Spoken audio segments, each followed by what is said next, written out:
I see what the problem is with the Tom Gully show today. Hey, everybody, guess what? yeah, I see what the problem is with the Tom Gully show on this occasion. Hi, folks. Yeah, I know what the problem is with the Tom Gully show today.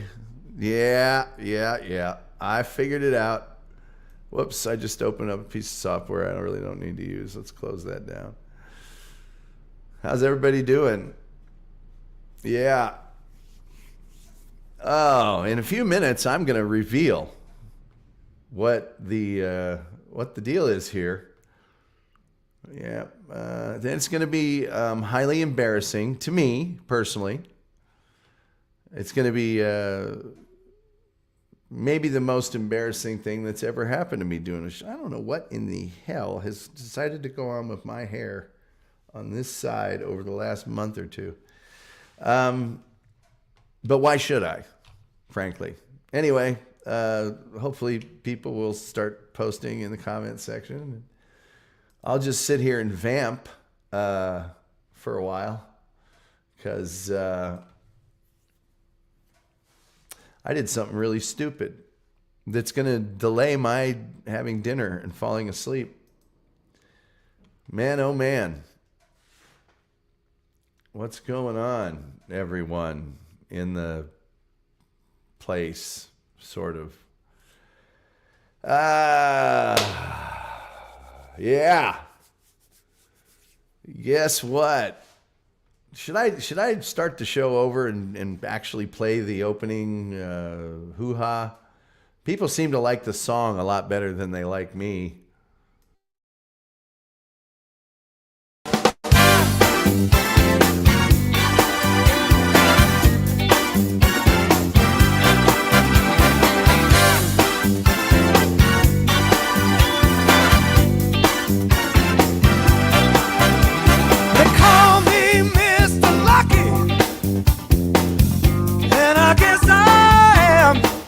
I got a world of hurts living under my shirt.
You can call me Mr. Lucky, or you can call me Mr. Stupid. Wait till you hear this. You're going to love this. Delco Chris says, beloved host, beloved chatters even. Yes, beloved chatter. Beloved chatter. Karen Garvey says, how long have you been listening to Tom? Wild Bill says, hola, Mr. Tom. I don't know if Wild Bill wants to reveal that information, but it's a long time. It's a damn long time he's been listening to this program. Wild Bill was here from the start. Years. It is years. It is years now. Mama. So here's the thing about tonight's show. Somebody, and I'm not going to mention any names, did not hit the go live button and did about 40 minutes worth of show, much of which contained a lot of what I'll call whimpering and complaining about the fact that there was no one watching. And that's because I'm stupid. But I went through the entire, the whole JFK plane crash.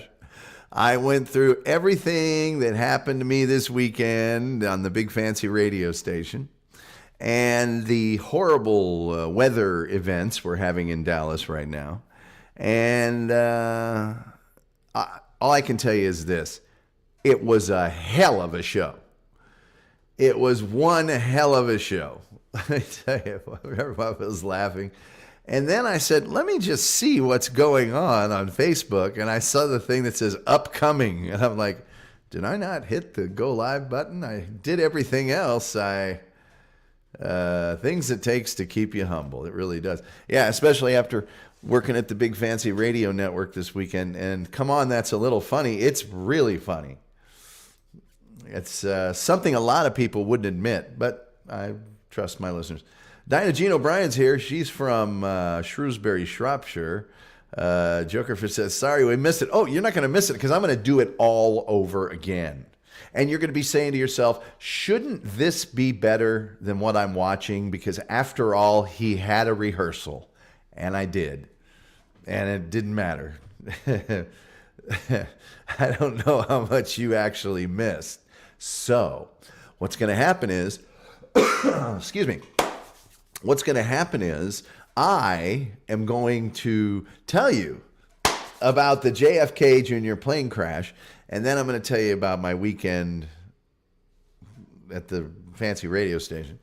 And I'm going to get out of here. You guys can get back to your real lives since we're starting late. Since it's so late. Oh, God.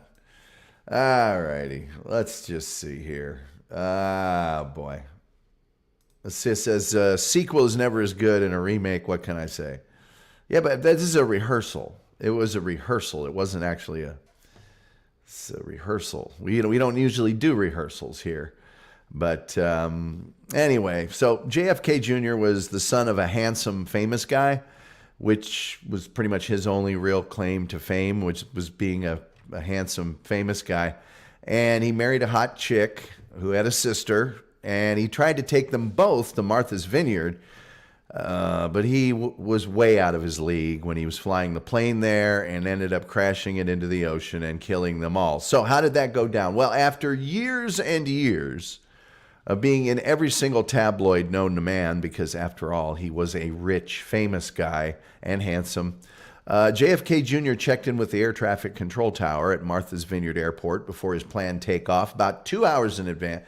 I got to start gesturing with this hand. 2 hours in advance. And he was flying a Piper PA Saratoga, which is kind of a sporty plane. It's not a beginner plane. It's kind of a sports car of a plane. And his wife and her sister would be flying along with him in the second row seats. Now, because of the sportiness of this plane, those second row seats were facing the back of the plane. So their back was to the pilot's back, and they were not looking out of the front of the plane, which in retrospect might have been kind of merciful, but they're facing away from the pilot. So he departed from Essex County Airport in New Jersey at about 8:38 p.m., which will become important later, will become very, very important, all right? And about an hour and 3 minutes later, his plane crashed nearly nose first into the ocean.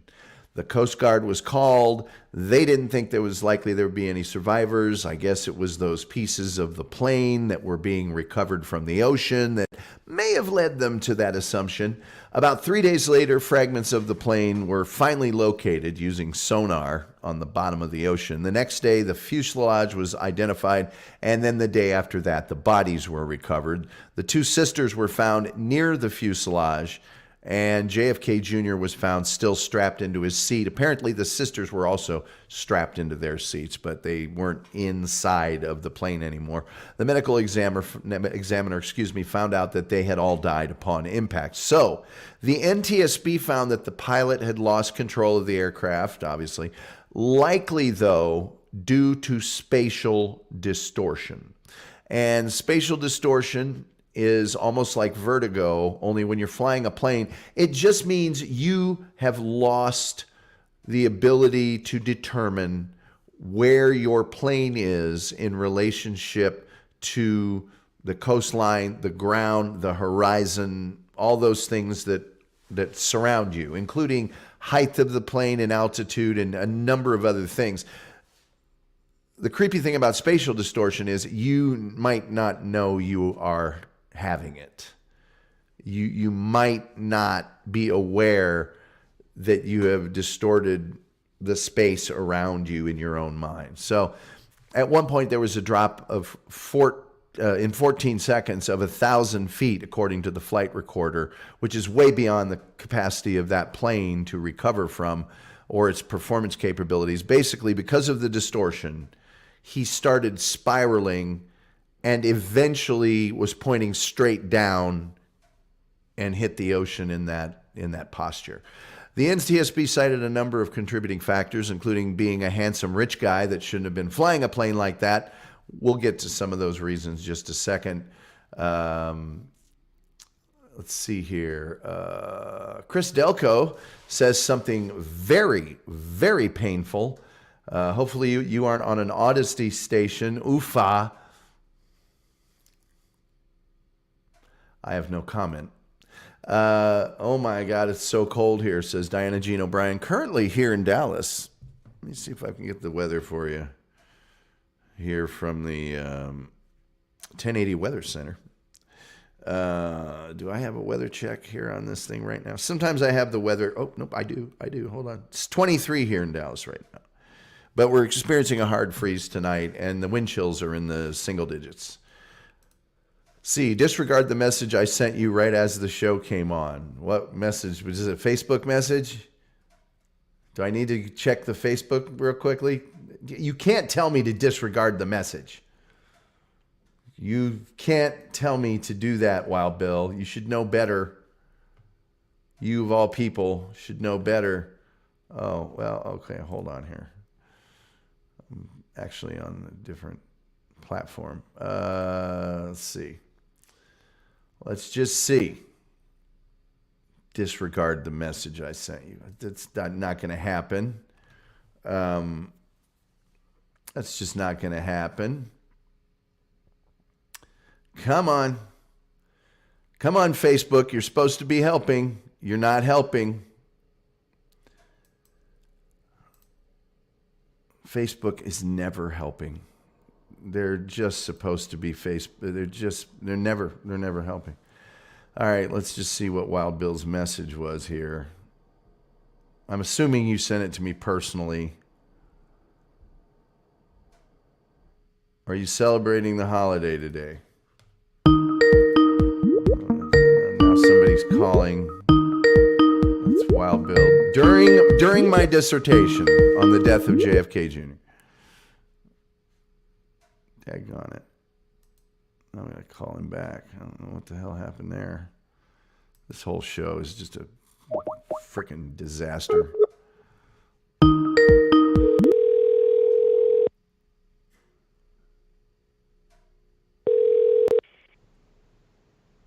This is me. Is that you? Yes, what? Hey, I was just trying to tell you not to check the daggum messages. It wasn't worth it, and then you go. You can't tell me not to check it. I've had had better bad dreams than this. All right, let me get back to this junk I'm doing and call me after. I was enjoying the JFK thing, and then you got to go and mess it up by trying to open up Facebook and do all that. And if you just read down a little bit further, it'd say, Facebook, don't worry about something like that. You'll see it in a few minutes anyway. So when you see it, you'll... Bye. Bye. See you later. I'm so glad he called. That's actually funnier than anything I had planned on this show. Lucas Malagos says, what's hip? What's happening? Well, Lucas, continuing coverage of... I forgot to hit the go live button and did 40 minutes worth of a show that no one will ever see. That's what's going on. Roberta Briggs. Hey, Roberta. How you doing, girl? Haven't seen you in a while. Let's see here. Jokerfish says JFK Jr. left his ill-fated flight from my hometown, Caldwell Airport. He did leave from Caldwell Airport. I think I've got that in here another place. Strapped and floating. He was not instrument certified. I'm going to be getting to that. Except for the panel of instruments that tell you otherwise. Yeah, we'll be getting to that. I gave such a great explanation of what that means in the last show. Anyway, it was 24 in hot Atlanta yesterday. Atlanta can get cold. People don't realize it. Facebook and don't check now. Well, it's too late. You can't tell me not to check. You know me better than this. Terry Nee says, I remember the weather that day. Haze. The water and sky seemed to be indistinguishable at sunset, and we'll get to that too. I shouldn't have stopped for chat because you guys are just saying all the stuff I'm going to say here. Stop that. You just want to feel smart like me. Tom did the best 40 minutes of the show, not live, as I did. I so did that. Okay, so the NTSB cited all these reasons that were contributing factors, including being a handsome rich guy with 2 hot babes strapped in. Haze and visibility, as Terry Nee just mentioned, a lot of cloud cover, no visible horizon. Now, keep in mind, he was not certified for instrument flight rules. He was only certified for visual flight rules, and that means that you're a less sophisticated pilot and you rely upon being able to see the horizon and the ground and other things in order to orient you while you're flying. If you are instrument flight certified, you theoretically, and they do this sometimes, they could cover your windows, front and side, and you should be able to make that plane take off and do everything it needs to do simply by looking at the instrument panel, okay? It'll tell you your altitude, it'll tell you your, yaw, it'll tell you everything that you need to know, flight speed, airspeed, all of it, just from the instruments. You shouldn't have to look out of the plane at all. Conceivably, you could be flying a plane that doesn't have any windows if you're instrument certified. He wasn't. So with all of the haze and visibility, as Terry mentioned, there was no horizon. There was no ability to orient yourself in terms of space, therefore spatial distortion. Pilot experience. He only had 310 flight hours, which might sound like a lot. It's not. It's so not. Only 55 of those were at night. And in the plane that he was in, that Piper PA Saratoga, he only had 36 hours. And 9 of them were at night. I believe 5 of those were with a certified flight instructor, and a number like 11 or 12 of the other hours in that plane were with a certified flight instructor. Now, 36 hours is 12 trips back and forth to Martha's Vineyard. It's nothing. And he'd never done it at night that much, and he certainly always did it with flight rules. So psychological stress was cited. Apparently his marriage was rocky and very stressful. His wife, Carolyn Bissett, was a supermodel kind of chick and apparently hard to deal with. And then her sister, Lauren Bissett, was a bigwig at Morgan Stanley Dean Witter, whatever they were calling it at the time. She, I think, graduated from Wharton or one of the top business schools, and so she'd been working there for 8 years and was a bigwig. That will contribute heavily in a few seconds. Now, JFK Jr. had founded a magazine called George. after George Washington. And it was kind of the spin magazine for politics. It was kind of a rock and roll, political magazine. I loved this magazine, by the way. George was incredible. It had amazing writing. It had some of the best thinkers in politics in it. And it would cover interesting topics. The photography was amazing. Glossy cover. Every time I saw that at a newsstand, I got it. I loved that magazine. However, I'm not normal. And that magazine was in serious financial trouble for a variety of reasons. Not everybody wants to read about politics. Not everybody wants to read. The cost of publishing the magazine was huge because it was a cool magazine. It was, high gloss cover. The photography requires that you have certain, level of stock. So it was an expensive magazine to produce. And it was in bad financial trouble. That apparently also contributed to the psychological stress he was going under. Big one here, late departure. Now that flight was supposed to take off during the day, but the sister-in-law, the financial bigwig, got hung up at work, so the flight ended up taking off later on and at night with the haze and everything else. So another reason there's two things I get out of that, which is, boy, do I hate financial institutions. And secondly, not all of them, but work. Don't let work put you in a bad spot like that. Incidentally, can't you drive to Martha's Vineyard from New Jersey? I'm just saying. They could have had a driver drive them. His mom was Jackie O, for crying out loud. Here's another problem. No flight plan, no request for help. So he didn't file a flight plan. And when he got into trouble, if he even knew he was in trouble, he didn't request any help. So he was flying over featureless open water. Now, he's going from Jersey to Martha's Vineyard. He could have chosen, particularly given his relative lack of experience and his visual flight rules only certification, to fly somewhat along the coastline. Just follow the coastline all the way there. He didn't do that. He flew out over open water because it would be quicker, and bad mistake. That coastline probably would have and could have helped him maintain his orientation in the sky. When you're out in haze, no horizon visible, over open water in the dark, you're lucky if you can see your own lights reflecting in the water underneath you, which you probably can't. And there's nothing to orient you in space. Another issue is he had a foot injury. A cast had just been taken off of a broken foot. May have affected his ability to operate the foot pedals. And then incorrect radio frequencies.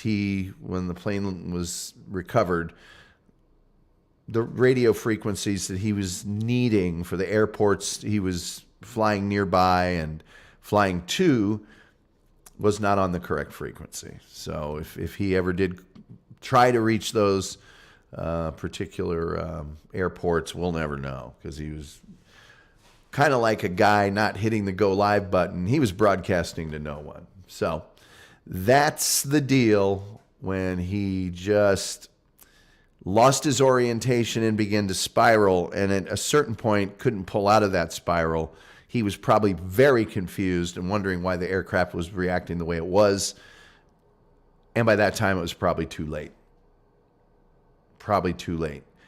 A certain amount of spatial distortion, you're still flying. At a certain point, you're a victim of the spatial distortion, and gravity is affecting your plane in a way that even if he had known, if he had snapped out of his spatial distortion, he may not have been able to pull out of that spiral. So that's what happened to the handsome, famous, rich guy. If he wasn't handsome, famous, and rich, he would just be yet another dude who got into a situation that he couldn't control. So there you are. Terry Nee is laughing. I deserve your laughter. Trust me. By the way, this is where I should go back through. Hey, go to the TomGullyShow.com. 270 podcasts are there, plus my merch store, which you can get to by going to the cafepress.com/the Tom Gully Show. You can get one of these awesome, Tom Gully Show clocks like Terry Nee did. You can get like this. Ladies love these. They're t-shirts and stuff and all that. By the way, there's the plane that he was actually flying in. So, and then there's the tribute to him. And yeah, but you can also get a 20-ounce mug for your 20 ounces of Java, which will keep you awake and perky when you're flying without visual flight rules over open space. And yeah, VR rated. If you can't see, you don't fly. There you go. Jokerfish says, I needed 1,200 hours before I could take my cosmetology state exam just to cut hair. Well, there you are. Delco Chris says, I have 60 of flight training. They put blinders on you so you can only see the panel. Exactly. That's the way I'd want to be doing it. The cover of George Mag was sweet. Yeah, they always had great covers. Great covers. You know what? I should probably try if I can.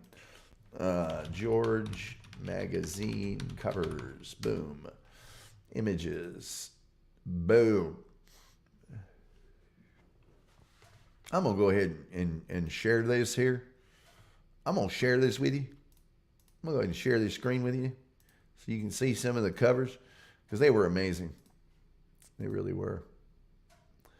So there they are. 97. There was the first issue there. I think that is Cindy Crawford. There's another one. I don't know who that is. There's Donald Trump is on one. There's another Trumpy one. Is that Barkley or somebody? I don't know. There's Rob Lowe. Anyway, their covers were amazing. They were really great. It was a great magazine. It really was. So anyway, let's see here. I remember the cover had people in Washington wigs. Usually, he had a busted right leg too. No, it was a foot, and it had just been taken out of the cast the day before. By the way, here's Frankenstein. You know what Frankenstein means? I didn't think I was going to have to do this show because we're going to get to that in a minute.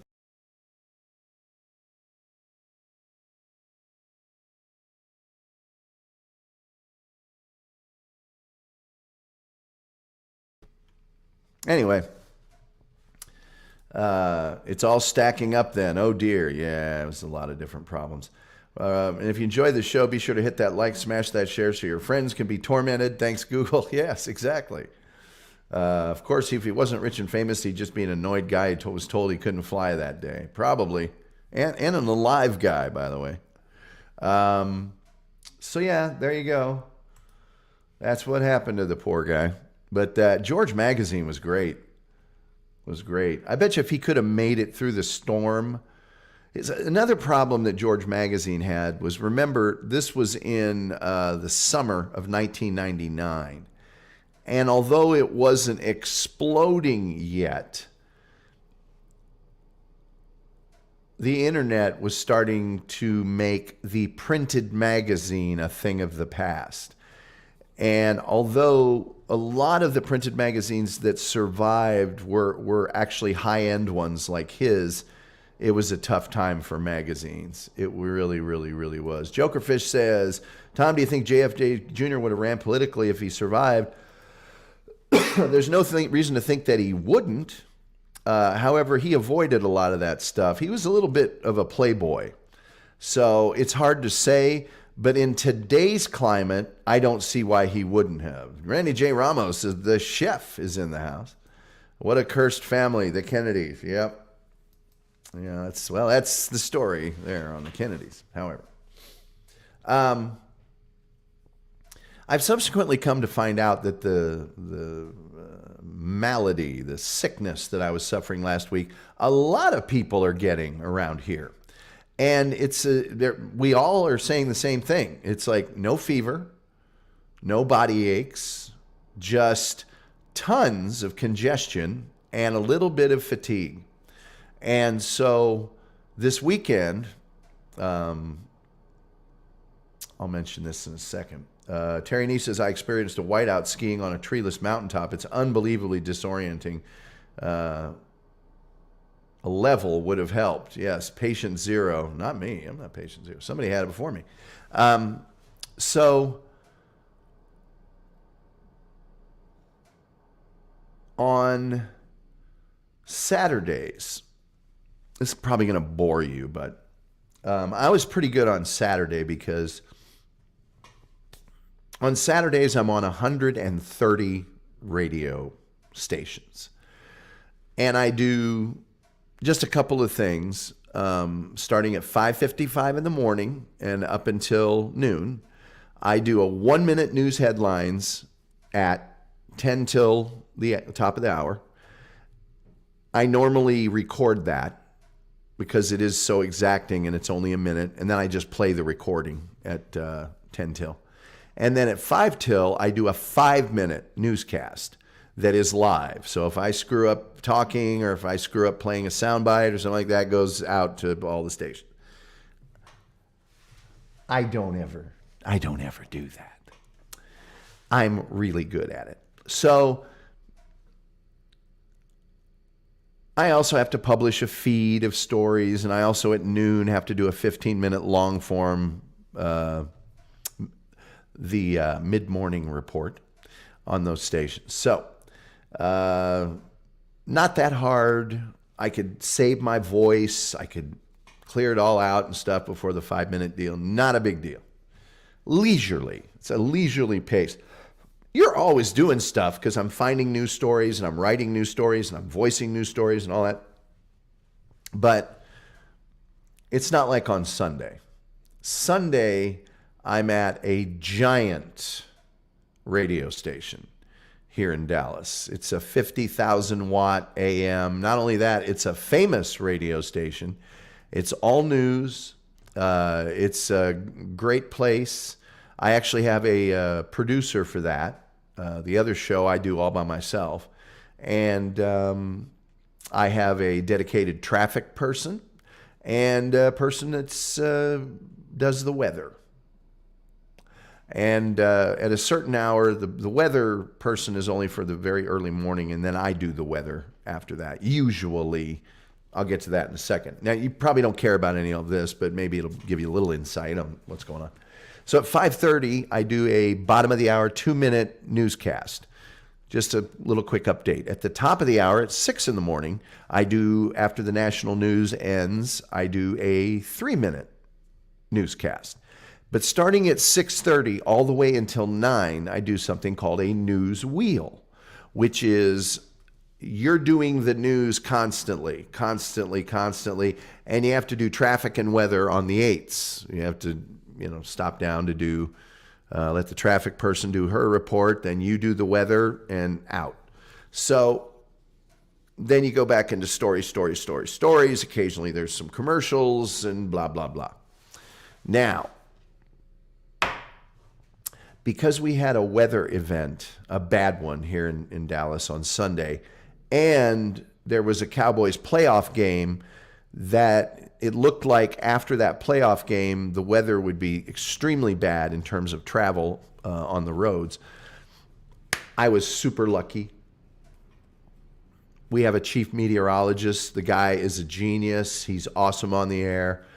And because the weather was going to be such a huge part of the story, the lead story all morning long, I blocked out extra chunks of his weather. I made his weather a lot longer than it would normally be, which is normally 30 seconds to a minute.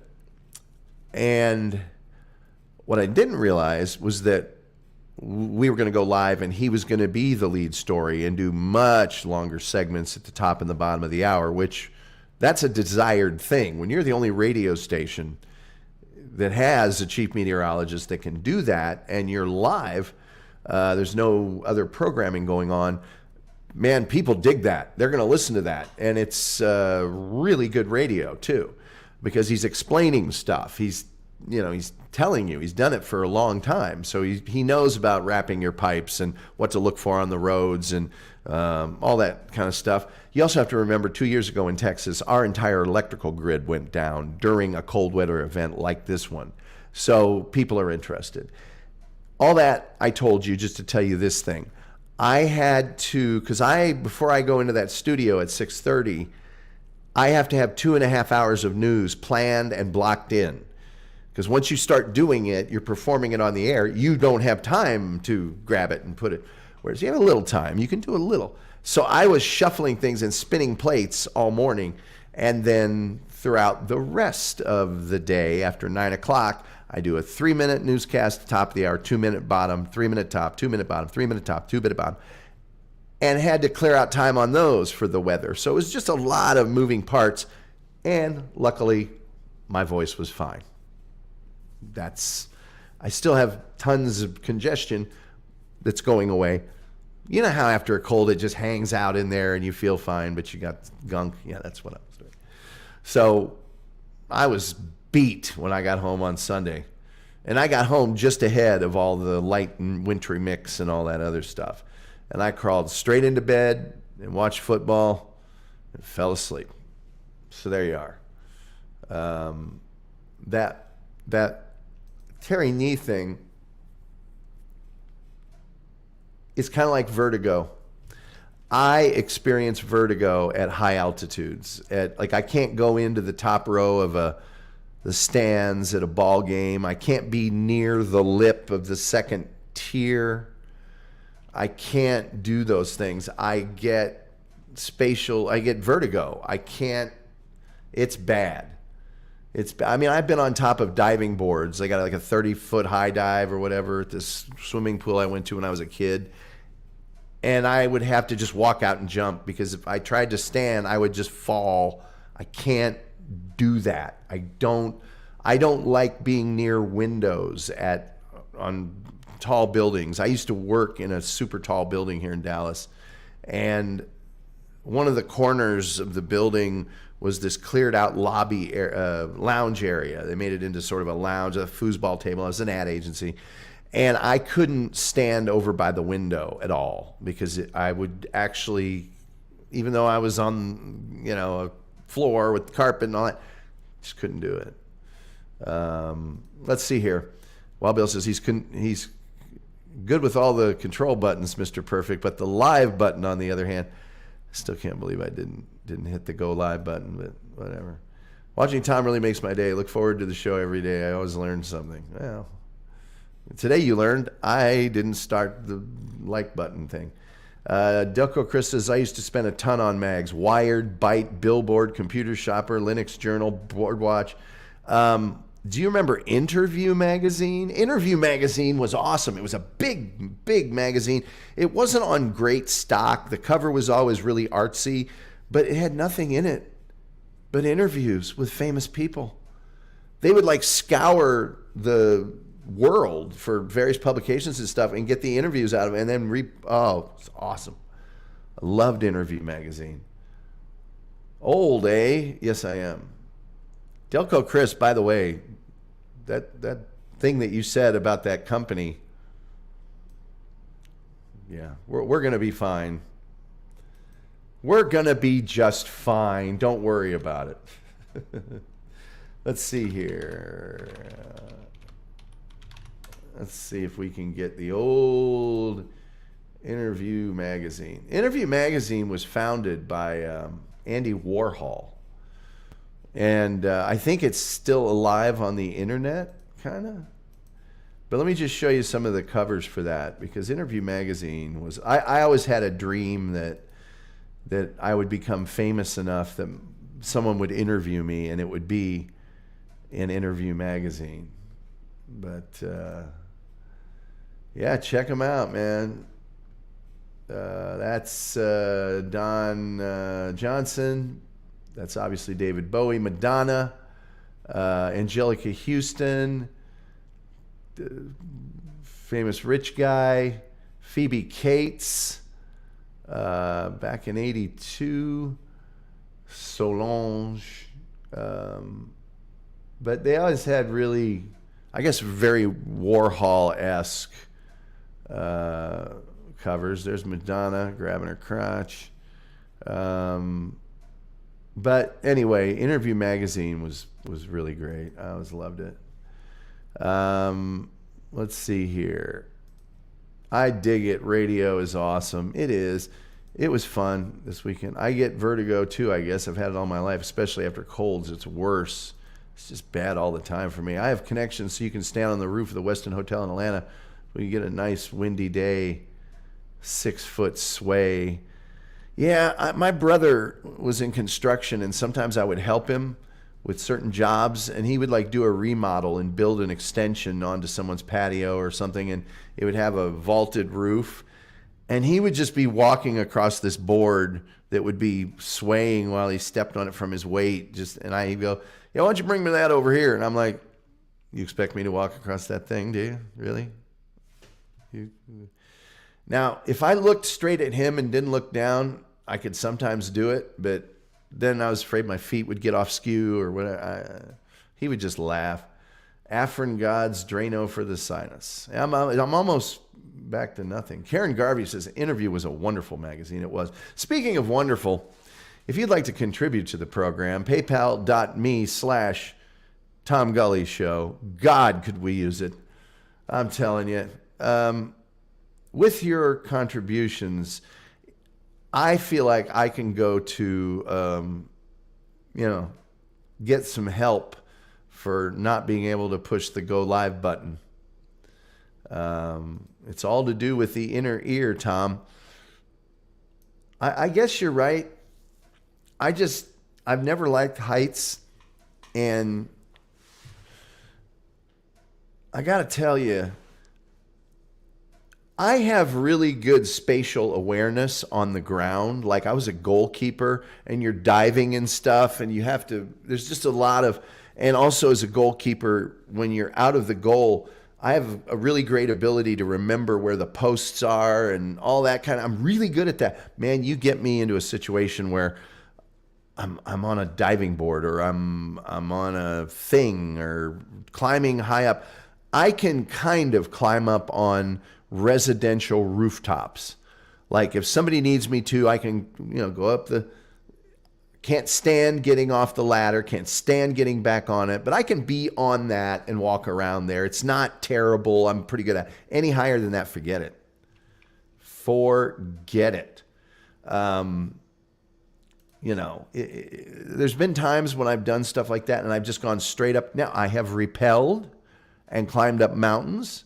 The rappelling is easy because you turn your back to the bluff and you just start roping down and walking backwards and you're staring at rock. And by the time you feel you're out, at a certain point, you're like almost on the ground and people go, okay, you're down. And you're like, oh, wow, done. There are places on my brother's property that are like near, it's not what I would call a mountain, but you're several hundred feet above the ground on it's like a hill covered with rocks. And there's rocks that are as tall as me that have other rocks around them that you could conceivably climb up and stand on the top of that rock. I can't do it. Cannot do it. Spider Gully. Yeah, that's me. When I was younger, I used to put antennas up towers, way up there, like some of Uncle Ted's towers. Reverend Wild Bill, they have... excuse me, they have videos of guys that do that. I can barely watch the videos. There's a guy named James, begins with an H maybe. I'll find him here on my YouTube. I'm subscribed to his YouTube page. You're not going to believe this guy when you go to his channel. You are not going to believe this dude at all. Whoa, look at that. I'm definitely watching that video. Hey now, hey now. Why doesn't this have a thing where I can share it?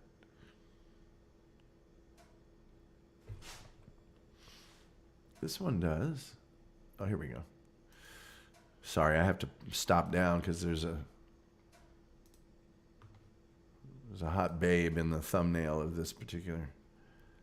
Let's see. Hopefully this will make it easy for me. It's not gonna. Now I gotta go through all my subscriptions and see this guy. It's worth it, trust me. I mean, after you don't press the like button, you know, it's really not much more you can. Did too many that time. Updating.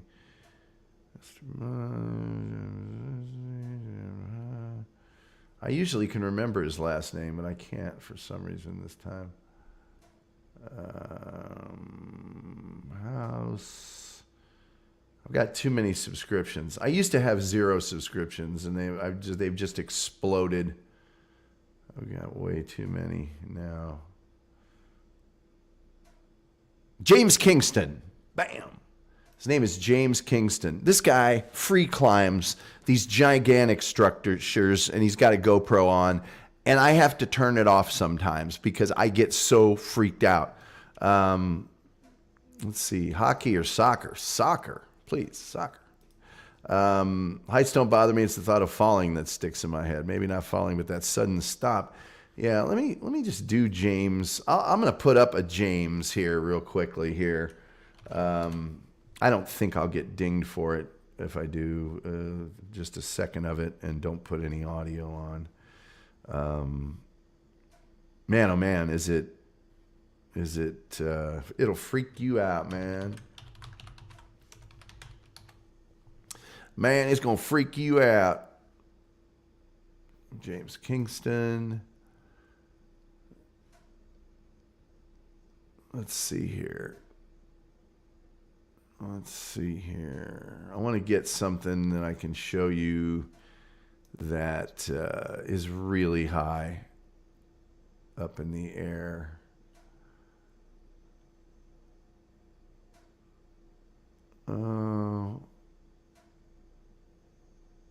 This one's got the LA police, it says. Let me see if I can.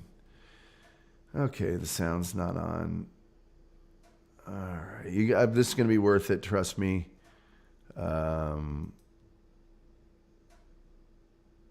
Oh, good Lord. See, I'm just watching the opening of this. Let me do full screen here. And then I'll come back over here. I can't really do that yet. All right, so I'm going to make myself teeny. I'll make myself real teeny, just like that. Now I'm going to share this screen with you now.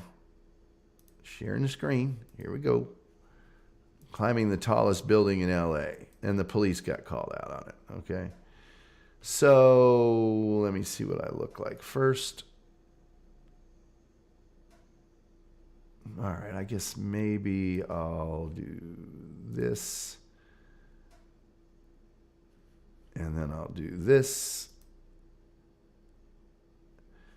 Let me make sure I'm in the highest. Oh, he's only on 480. I need to be up here at 1060. Here, now we're talking. Look at this dude. That's the helicopter coming for him. Come on, stop it.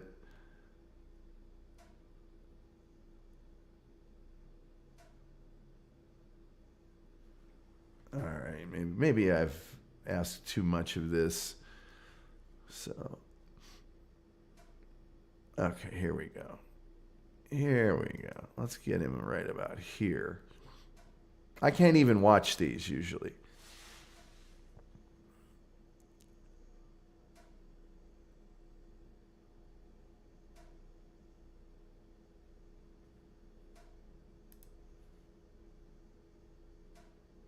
Look at this nonsense.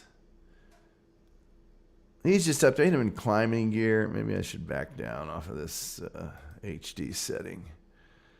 Oh, that's why it's at 60. Let's just do, how about right here? This might be a little easier for the thing to, look at this. Look at this. That's scaffolding, okay? Then he gets up on the top of the whole deal. Look at that, the clouds. You can see the clouds. He's up so high. Look at this. Look at this. His name's James Kingston. He's the most amazing man that's ever lived. Look at that. Look at that. Now, see, I would fall. I would fall. And he does this all the time. James Kingston. Go to his page. I can't watch this anymore.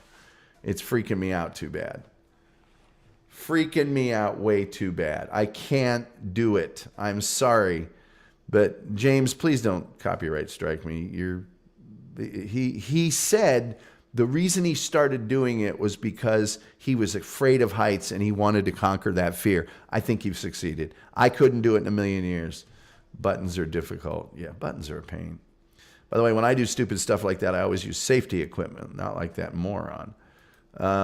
This guy, there's one in Los Angeles that he climbs up on the top of a crane. He climbs a lot of cranes. He's climbed up Eiffel Tower and the big one in Dubai. And if I ever did a watch party, we would just watch James Kingston videos, and because it just is too much. It's too much. I'm with you, Diana. Goat says, you'd think being such a tall man, you wouldn't be afraid of heights. Well, not like that. I mean, and when he climbs, sometimes he'll show you his hands, and they're just black from the soot and stuff that's up there. Delco Chris says, Mega Mug ordered. Thank you, Delco Chris. I hope you enjoy the Mega Mug. 20 ounces, baby.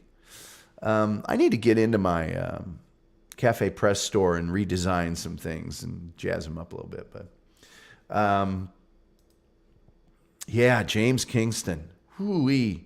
Well, anyway, this one crane, and he goes 600-800 feet up, but taller than that on some of these things. But a crane is just metal. There's no, there's no sidewalk. There's no. Some of the buildings he climbs up and stuff, that the outside of them, there's at least you can go onto a floor or a level. You can walk up the staircases and get to a certain height. No, a crane, you just start climbing it. And this one crane in Los Angeles, he gets to the top, and it's a space that's like 2 feet by 2 feet on the top of this thing. He sits down on the edge of it, after he's been standing, by the way, which I would just keel over and fall to my death. He gets out a drone, puts his hand out. The drone takes off from his hand, and he's got it programmed to go in circles and stuff around him to show him where he's standing, and eventually flies around and it lands on top of it like a parking garage or something. He has to go get it later. But have you seen that guy that climbs buildings? They call him Spider-Man. I have. Joker Fish says, I don't think that's OSHA approved. By the way, they don't want him climbing up most of these structures, so he has to avoid security, which is weird. Some of the security people take it very seriously. Some of them are like, are you climbing up? Go ahead. That's fine. Just be careful. A crane is a jungle gym, hundreds of feet above the ground. Yeah, man, I don't know. Do I want to show you some more James Kingston?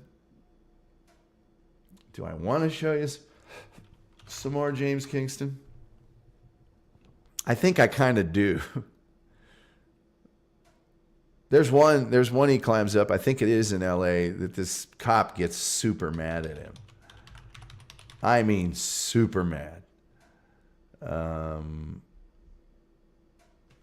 me see here. LA crane drone. Let me see if I can find the one that I'm specifically thinking of. Well, here's one. It's a short where he's hanging from a crane by one arm. All right, I'm going to show this to you because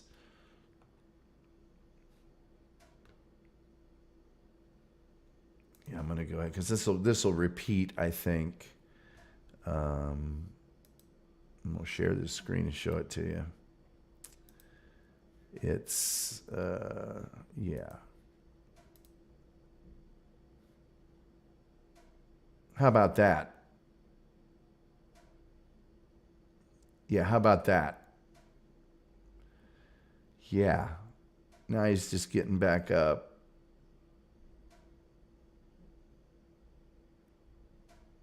Look at that.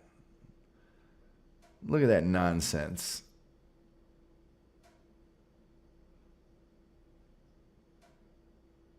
Just a pair of jeans and some Skechers. Yeah.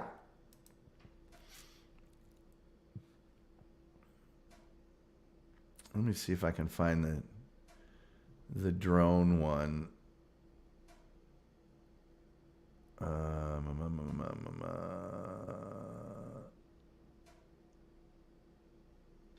gonna have to go to his page here. James freaking Kingston.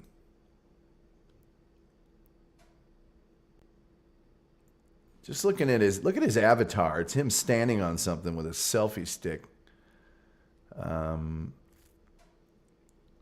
There's the one I'm looking for is this one with a drone. I think this is it.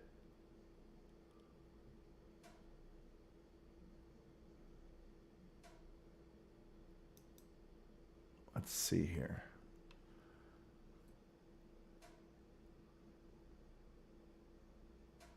Oh, come on. Really? Okay. There we go. This might not be it.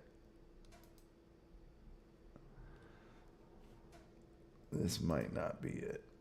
No, it kind of looks like it. This isn't in, by the way, he's in like 1080, 60 frames a second, most of his stuff. So I'm doing this slower so that it doesn't keep locking up on me. He's obviously explaining some crap here. So he's going to get to the very top. Okay.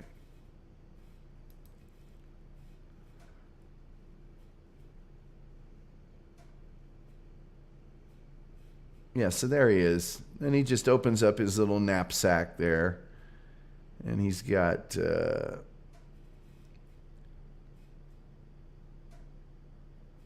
yeah, he wrote a book. So he climbed up there to do his book release.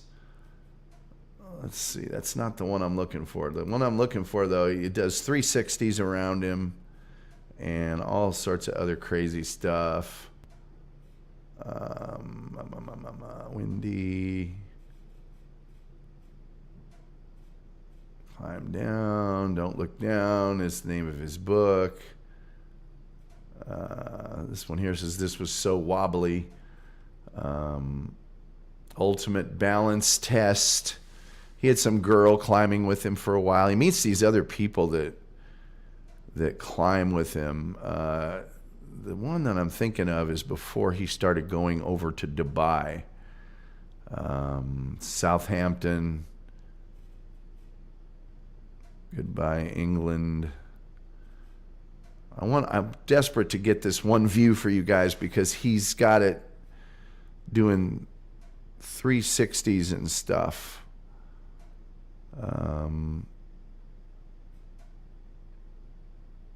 Oh well, he started off as a parkour guy. Was just look at that. That's in Dubai. He's just, let's see, 300. That's the selfie stick one. Let's see if this is the one. This might be the one where he's you know what? I think this is the one. Let's see here. Let's just see here. Yep, this is it. Okay, so he lets go of the drone. Now there's his drone. Okay. He's making it. Look at this. Look at this nonsense. Look at this nonsense. Absolute nonsense. Yeah, that's great. Isn't that great? Yeah, I'm not going to have a regular bowel movement for a week just looking at this guy. Look at that. Boy, would I love him as a guest. I would love him as a guest. Again, his name is James Kingston, and his book is Don't Look Down. And I tell you what, this man is nerves of steel. Look at that. Look at this. Look at this. He's going to stand up there on that thing. He's going to stand. I'm not joking you. Look at that. Look at the, I can't watch it anymore, kids. I can't. I'm sorry, I can't. I cannot. He doesn't experience fear. The condition is called Urbach Weith. Flying a plane solo after 15 hours of training is nutty enough, but that tower climbing is horrifying. Hand to God, couldn't do it. Okay, I've reached the hour mark here. So obviously I did a 43-minute show earlier that, you know. I'll be back tomorrow with something else. I think I might do that Kansas City Skywalk tomorrow. Or maybe the Texas A&M Bonfire. I haven't figured out which one, but I'm gonna go try to watch a little of this football game. Make me a couple dogs. I do appreciate everybody here showing up, man. I really do. I thought you'd all abandon me, and I was wrong. Thank God. So I guess I will apologize again for the late start, and I think really the only thing that is left to say at this juncture is till next time. We'll see you next time.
Right out of my pants.